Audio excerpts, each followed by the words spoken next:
Hi, Brianka. I thoroughly enjoyed your post. So you also spoke, like in my post, about dual relationships, and a lot of other people spoke about dual relationships as well. And so, as therapists and counselors, that is something that we will have to endure.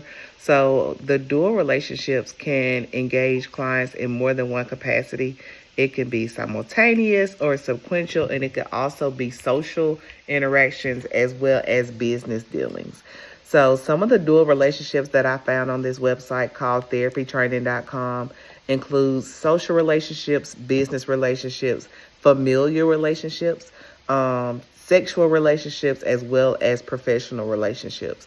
And so some of the things that stuck out, I know in Alabama that they dealt with when it regarding dual relationships, dealt with familiar relationships, so treating family members or close friends together in a relationship, or engaging in romantic or sexual relationships with a former client or a current client.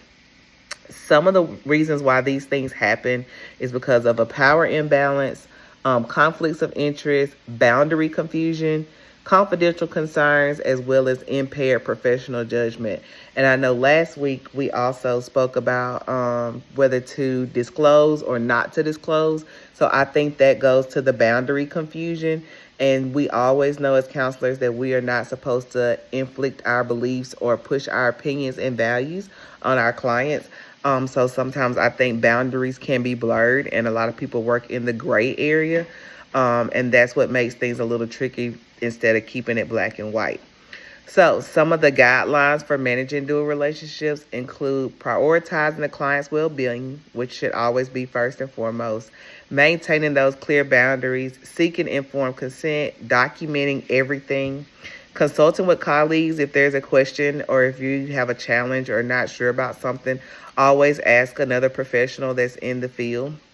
Stay informed, be transparent, and if necessary, refer them to someone else who may be able to help them what they need. So again, I enjoyed your post, and I hope you have a good weekend.